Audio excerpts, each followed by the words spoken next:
Assalamualaikum warahmatullahi wabarakatuh. Jumpa lagi dengan para pejuang SBMPTN tahun 2022. Teman-teman sekalian, saya akan melanjutkan mengupas tentang keketatan prodi-prodi SBMPTN. Pada sesi kali ini saya akan mengupas keketatan prodi SBMPTN di UNY, Universitas Negeri Yogyakarta tahun 2022.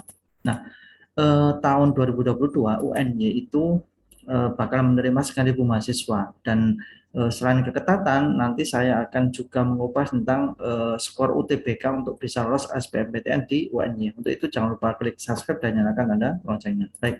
Nah, di tahun 2022 itu sekitar ada 5.849 kuota mahasiswa baru, dibagi menjadi 3 jalur. SNMPTN sudah lewat ya, SBMPTN dan Mandiri. Hal yang menarik itu di SBMPTN itu UNY memberikan kuota maksimal 40%. Ini kuota yang sangat besar dibandingkan dengan kampus-kampus lain yang hanya 30% ya. Jadi UNY memberikan kuota besar 40%, sehingga kalau dari jumlah sekitar 2.500-an mahasiswa bakalan diterima oleh UNY. Tahun lalu 2021 pendaftar SBMPTN UNY itu 44.678. Ini angka yang tidak kecil, yang tidak sedikit, dan teman-teman harus pintar-pintar untuk mengatur strategi, memilih prodi yang sekiranya itu punya peluang besar sehingga masuk dalam daftar yang diterima, bukan yang tidak diterima. Baik, saya akan mulai dari keketatan ya. Ketatan itu diperoleh dari angka daya tampung dibanding jumlah peminat kalikan 1%. Sebagai contoh misalnya ada prodi manajemen, daya tampungnya misalnya 50, peminatnya 1.000, maka prodi itu punya angka keketatan 5%. Dari mana 50 dibanding 1.000? Peluangnya hanya 5% saja. Nah, kesimpulan dari angka keketatan itu nanti jika ada prodi ya, semakin kecil angka keketatannya maka prodi itu semakin tinggi persaingan atau peluangnya semakin kecil. Nah, kita akan cek angka keketatan prodi-prodi di UNY. Saya mulai dari yang kelompok saintek. Ada beberapa klaster, saya mulai dari klaster pertama yang paling ketat atau paling banyak peminatnya. Ya, pertama ternyata teknik sipil, informatika, teknologi informasi, statistik, dan teknik elektro. Ini menarik teman-teman, kuotanya sama semua 16. Peminatnya di atas 1.000 untuk yang nomor 1, 2, dan 3. Sehingga keketatannya itu 1,3, 1,5, 2 dan 3%. Jadi nomor 1 sampai 3 ini sangat ketat sekali, hanya 16 tapi yang daftar ribuan.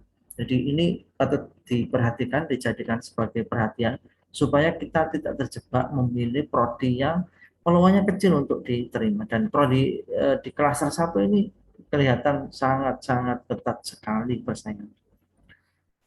Kita lanjut di klaster kedua, ada pendidikan matematika, biologi murni, matematika murni, pendidikan IPA, dan pendidikan teknik sipil dan perencanaan. Nah, ini juga masih lumayan ketat di angka 35 dan 6% dengan kuota 2 kali lipat ya dibandingkan yang klaster 1 ya 32, tapi yang lihat memang luar biasa animo untuk mendaftar di UNY.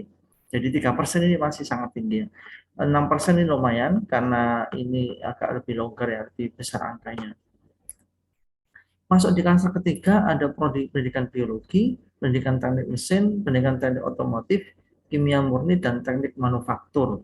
Nah, ini sudah mulai longgar teman-teman, angkanya sudah di atas 5 ya. Di angka 6, 7, 8, dan 9% peluangnya atau ketatannya. Ini menunjukkan persaingan yang agak lebih rendah dan peluangnya sedikit lebih tinggi dibandingkan yang klaster 1 dan klaster 2. Di klaster keempat ada prodi PCOK, fisika murni, pendidikan kimia, pendidikan fisika, dan pendidikan teknik elektronika. Nah, ini sudah sangat longgar di atas 10%, jadi ini 13 dan 14% karena memang jumlah peminat dan kuotanya selisihnya tidak besar ya. Sehingga ini peluang tinggi untuk teman-teman bisa lolos. Dan ini bisa dijadikan sebagai salah satu alternatif pilihan untuk kuliah di UNY. Di klaster kelima ada pendidikan teknik mekatrika, kemudian pendidikan teknik elektro, ilmu keolahragaan, pendidikan kepelatihan olahraga, dan PGSD untuk pendidikan jasmani dan olahraga.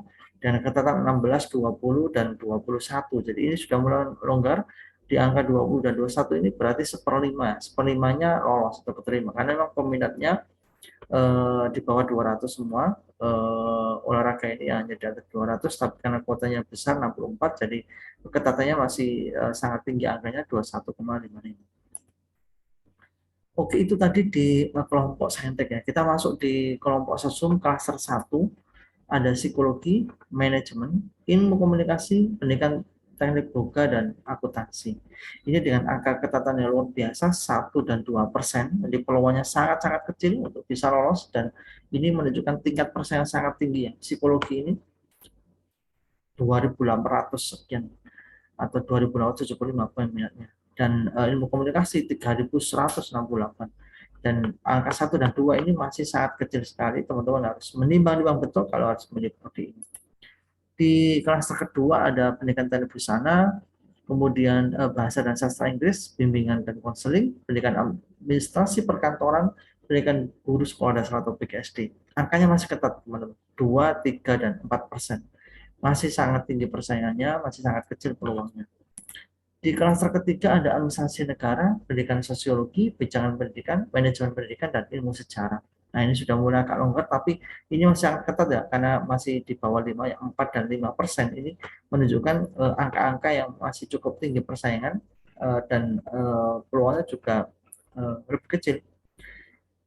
Kita masuk ke klaster keempat. Ada pendidikan IPS, pendidikan guru PAUD, pendidikan kewarganegaraan, pendidikan sejarah, dan bahasa dan sastra Indonesia. Nah, ini sudah mulai agak longgar, ada 5, 6, dan 7%, dibandingkan yang klaster 1, 2, dan 3 tadi. Dan teman-teman bisa jadikan ini alternatif pilihan. Nomor 5 atau di klaster kelima ada pendidikan geografi, teknologi pendidikan, pendidikan luar sekolah, pendidikan bahasa dan sastra Indonesia, serta pendidikan ekonomi dengan angka ketatan 8-9%. Ini lebih besar, lebih longgar persaingannya, dan teman-teman lebih punya peluang untuk bisa lolos dibandingkan yang klaster 1, 2, 3, dan 4 tadi.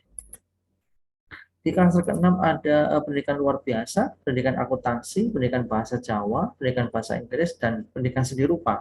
Ini lebih longgar lagi dengan angka keketatan 9, 10, 11, 12, dan paling 14%. Ya.